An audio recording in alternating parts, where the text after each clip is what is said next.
Hey guys, and welcome back for today's video where I want to touch on another Change Research poll, this one coming out yesterday. It was taken between the dates of April 12th through the 15th of 2019 and a relatively large sample size, over 2,500 respondents. If you're interested in looking at all of the data from this Change Research poll, I'll have it linked down in the video description, but in this video I'm only going to be touching on those national 2020 Democratic primary numbers. So starting off at the top of the list, we have Joe Biden at 21% support. And there seems to be three tiers here. You have your top tier of Joe Biden, Bernie Sanders, and Pete Buttigieg moving his way into that top tier. One of the big surprises, at least in this particular poll, is he's up there at 17 percentage points, which is pretty impressive considering he still has relatively low name recognition in comparison to Sanders and Biden. And then in the tier behind them, you have O'Rourke, Warren, and Harris. And then the bottom tier, you can put Stacey Abrams, Cory Booker, Klobuchar, Andrew Yang, and Tulsi Gabbard, who all have between about 2 to 4 percentage points. But just to talk about this top tier for a little bit, Joe Biden at that 21% support, it does seem like his numbers have been receding a bit in recent weeks. I think there's a couple of primary reasons for this.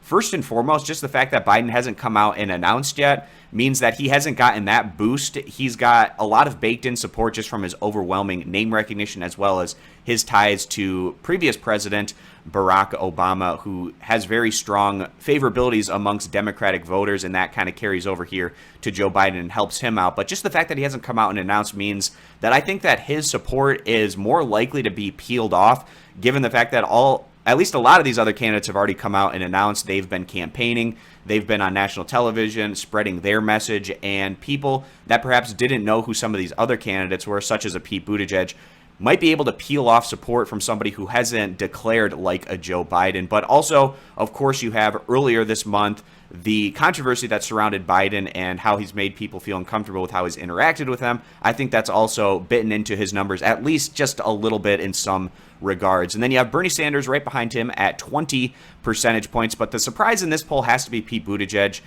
A couple of months ago, very low name recognition for this candidate. He was polling between about 0 to 2 percentage points, depending on what poll you looked at. But now we've been seeing consistent gains from him, and now he's up at 17% support, which is still really impressive, again, considering he still has relatively low name recognition in comparison to Sanders and Biden. Now, in the tier behind Biden, Sanders, and Buttigieg, we have O'Rourke, Warren, and Harris. And pretty much every poll that I've seen in recent weeks has these three candidates in the higher single digits or very low in the 10 to maybe 12 percentage point range if they are able to get double digits, but pretty common to see them in those upper single digits. You have Beto O'Rourke at 9 percentage points, Warren at 8, and Kamala Harris at 7. Now, coming into this whole process, a lot of people probably would have said the young up-and-comers in the Democratic Party that would capture the thunder that we've seen Pete Buttigieg capture would have been perhaps more likely to have been an O'Rourke or a Harris, but that just hasn't been the case, at least up to this early point in time, where those candidates have had a hard time gaining traction like we've seen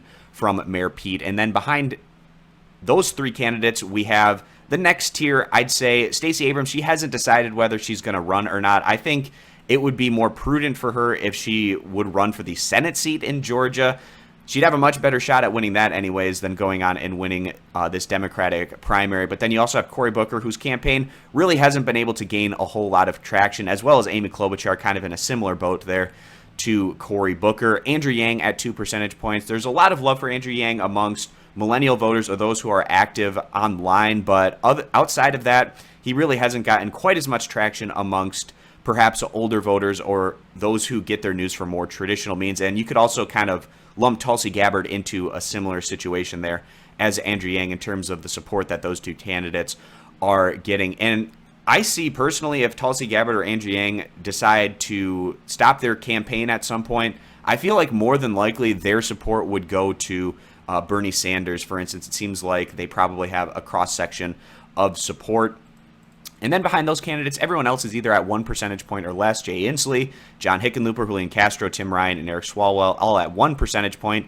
And then at 0 percentage points, Kirsten Gillibrand, Terry McAuliffe, Marianne Williamson, Michael Bennett, Wayne Missam, and John Delaney. Again, all of those candidates at 0 percentage points. So now we go down and take a look. So it's a little bit harder to see these specific numbers in this part of the Change Research poll, but they asked the same question about which candidates would you support of those that have already declared that they are running. You can see that Bernie Sanders leads the way at 26% support, and Pete Buttigieg just behind him at 21% support. So this is without Joe Biden, of course, in the mix. I'm going to go over to 538. It's a little bit easier to read the numbers over there. So you can see here, Bernie Sanders at 26%, topping the list. Pete Buttigieg at 21 percentage points, and then behind him, we have Beto O'Rourke at 14, Harris at 10, Elizabeth Warren at 10, Cory Booker at 5, Klobuchar at 3, Yang at 3, and then everyone else is either at 1 percentage point or less. So those are the numbers here, guys. From this particular poll, it's fascinating to see the gains that we've seen from the Pete Buttigieg campaign. And if you're part of the support behind Buttigieg, you have to feel really good about the gains that he's been able to make in recent months as he's kind of catapulted himself into that upper tier along with Joe Biden and Bernie Sanders. So that's pretty much going to wrap up this video, guys. Thanks for stopping on in. Consider subscribing for more poll analysis in the future, and I hope to see you back here for my next video.